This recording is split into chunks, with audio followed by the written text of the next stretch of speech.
The South Australian First Nations Voice to Parliament, the body that South Australians democratically rejected, but got lumped with anyway. According to the government's official website, the Voice is described as a representative, legislatively created elected body for Aboriginal and Torres Strait Islander people. Which brings us to our very first question. What on earth do the Torres Strait Islands, an island chain sitting off the tropical far north coast of Queensland, have to do with the state of South Australia? We are talking about a geographic disconnect of at least 1,800 kilometres, and that's only if you fly as the crow flies to the most isolated corner of the state. It would be like the Tasmanian Parliament passing a localised housing bill in Hobart and explicitly reserving a seat on the board for the Maori residents of Queenstown in New Zealand, which is actually geographically closer. It makes absolutely no sense, but when you're busy copy-pasting federal virtue signalling templates into state legislation, you don't let minor details like basic geography get in the way of being inclusive. If you look at the most recent results of the 2026 state voice election, you can see that there are 6 regions that voted.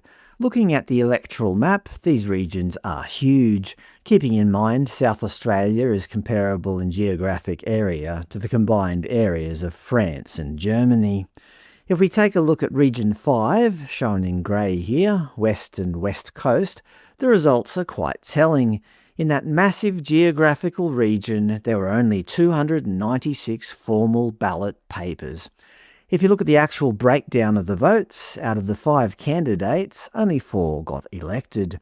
But the West Coast region has 7 seats, I hear you ask, as if we all knew that.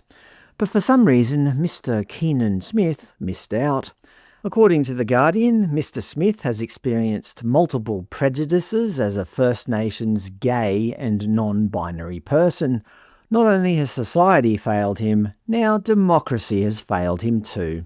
Despite there being 7 seats, and with him coming in 5th, he missed out.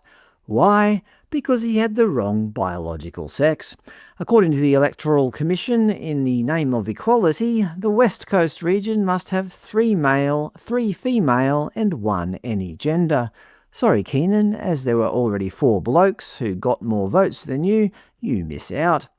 But hang on, what about the remaining 3 seats, I hear you ask? Well, if you scroll down, you'll see elected unopposed.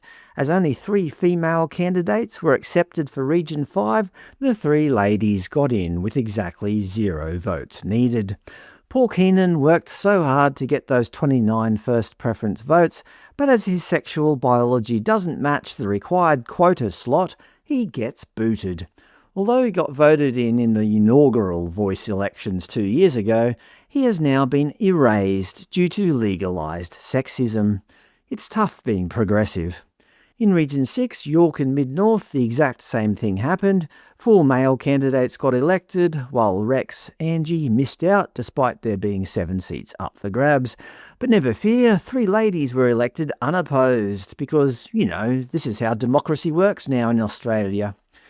In a previous video referencing data published by the ABC, I mentioned that fewer than 10% of eligible Aboriginal voters cast their ballot in the first South Australian voice election back in 2024. Well, the 2026 results are now locked in. As pointed out by the National Indigenous Times, only 3,308 votes were cast from more than 30,000 eligible Indigenous voters, less than 11%. But hey, look on the bright side, it's technically an improvement. We went from a sub-10% turnout 2 years ago to just over 10.9% this year. In fact, South Australia's Attorney-General proudly described this very result as a significant jump of about 25% in turnout. Mathematically, he's technically correct, but contextually, it means roughly 89% of eligible Indigenous South Australians completely ignored the election. But why? Why did they choose not to vote in this historic racialised experiment? Don't worry, the ABC has the answer, publishing an article last week headlined, "Poor Advertising, Confused Voters and Underfunded Candidates. SA Voices Problems Revealed." Yes, as we all know, Aboriginal programs in Australia are notoriously underfunded. If only there was more money being thrown at Indigenous affairs. To be fair, South Australia is an enormous jurisdiction, and having roughly 30,000 eligible Indigenous voters spread across a landmass that size means that, logistically, trying to run a statewide ballot is an absolute nightmare that costs a fortune. And for what? What does it actually achieve? Some bloke living out in the middle of the sticks casts a ballot for some other person hundreds of kilometres away whom he's probably never even met, in the vague hope that his perspective magically gets passed up the bureaucratic food chain. In the article, the ABC found that the election was hampered by advertising failures that left some First Nations voters unaware an election was taking place. I'd hazard a guess that most of them didn't know there was an election taking place. Unless there are election officials travelling to every isolated community, outstation and remote camp in the state with a mobile ballot box, the vast majority of these 30,000 voters were never going to see a voting slip. But of course, according to the state media, it's not that the model itself is deeply flawed or that the community completely lacks interest, it's just that the government didn't buy enough Facebook ads. Don't worry, the ABC presented plenty of evidence. I knew plenty of people who would have liked to have voted, one voter reportedly said, but didn't know the elections were on until after. There were lots of people who didn't know it was happening. We had all that education about the national voice, but very little about the state voice, another voter said. Most people agreed that little to no official information about candidates and their platforms was made available. Ironically, for an election that was explicitly set up to give Aboriginal people a voice, they noted that feedback had not been listened to. Ngarrindjeri man and elected Voice member Rob Wright was very clear about what went wrong. There was no signage at all, which is probably the most disappointing part to me.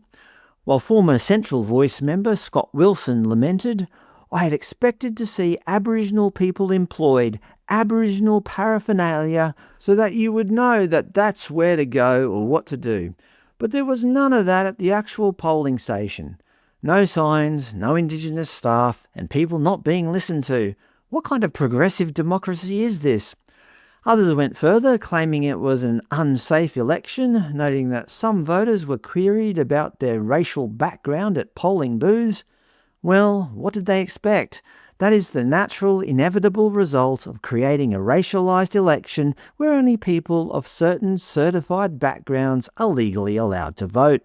Of course people are going to start questioning your racial background at the door. Otherwise, any old bloke could just stroll in, illegally grab a ballot, and alter the state's democratic results. But the big takeaway from the ABC's investigation, which I think we all could have guessed by now, was this. This lack of knowledge was largely attributed to the lack of funding. Yes, of course, this complete flop of an election didn't fail because it was an inherently flawed concept that the vast majority of people completely ignored. It just needs more taxpayer funding. The fact is, 2 years into this experiment, when roughly 89% of eligible Aboriginal voters are either completely unable to vote or are simply choosing not to participate, this so-called First Nations voice is anything but representative. As there is already a state parliament designed to represent every single South Australian citizen regardless of their heritage, this bureaucratic voice is not only entirely ineffective, it is a complete waste of public money and institutional manpower. There is really only one logical solution left on the table. It's time to get rid of it.